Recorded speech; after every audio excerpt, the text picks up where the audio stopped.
Halo investor cerdas, selamat datang kembali di channel Harga Wajar. Tempat kamu menganalisa saham dengan logika, bukan euforia. Hari ini kita bahas saham yang sangat populer dan juga sangat mahal secara valuasi, TPIA, Chandra Asri Pacific Tbk, produsen petrokimia terbesar di Indonesia, tapi sayangnya sedang tenggelam dalam tekanan keuangan yang berat.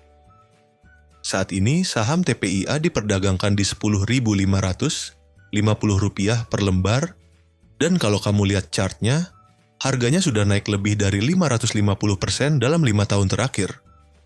Tapi tunggu dulu, apa harga ini sepadan dengan kinerjanya?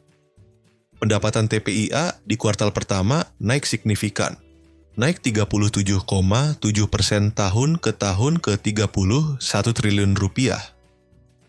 Namun laba bersihnya masih negatif 420 miliar. Artinya TPIA masih mencatatkan kerugian meskipun penjualannya naik. Secara positif, kerugiannya mengecil dibanding kuartal tahun lalu, tapi tetap saja bottom line-nya masih merah. Profit margin hanya 0,93% secara kotor dan net margin di minus 4,12%. ROE dan ROA pun negatif, masing-masing minus 2,29% dan minus 0,98%. Artinya, perusahaan besar ini masih sangat tidak efisien dalam menghasilkan laba dari aset maupun ekuitas yang dimiliki. Per saat ini, negatif 543 kali karena labanya negatif. PBV-nya 2,11 kali, yang berarti saham ini diperdagangkan 2 kali lipat dari nilai bukunya. EV/EBITDA fantastis, lebih dari 950 kali karena EBITDA-nya sangat kecil.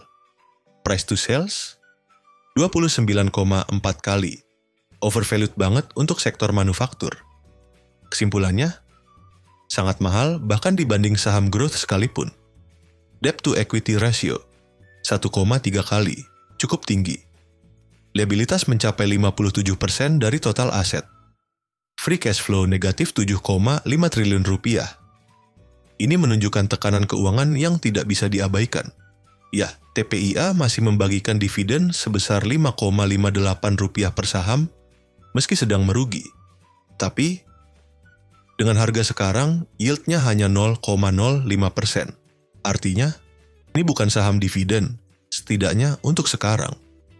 Dengan berbagai pendekatan konservatif, DDF, yield 6%, Rp93, PBV industri 1,1 kali, Rp5.480. Harga wajar rata-rata sekitar Rp2.786 per saham. Bandingkan dengan harga sekarang Rp10.550, saham ini diperdagangkan hampir 4 kali lipat di atas harga wajarnya. TPIA adalah perusahaan penting dalam industri petrokimia Indonesia.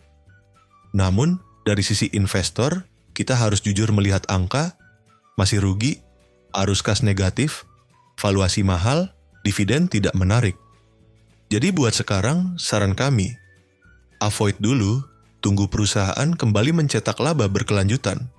Target harga wajar, Rp2.700 hingga Rp3.000. Rekomendasi saat ini, hindari dulu untuk entry baru. Gimana menurut kamu? Apakah TPIA masih punya potensi bangkit dalam 1-2 tahun ke depan? Atau sebaiknya hindari dulu sampai kinerjanya stabil? Tulis pendapat kamu di komentar. Dan seperti biasa, like, subscribe, dan nyalain lonceng agar tidak ketinggalan analisa saham terbaru dari kami. Sampai jumpa di video berikutnya. Salam cuan, salam analisa tajam.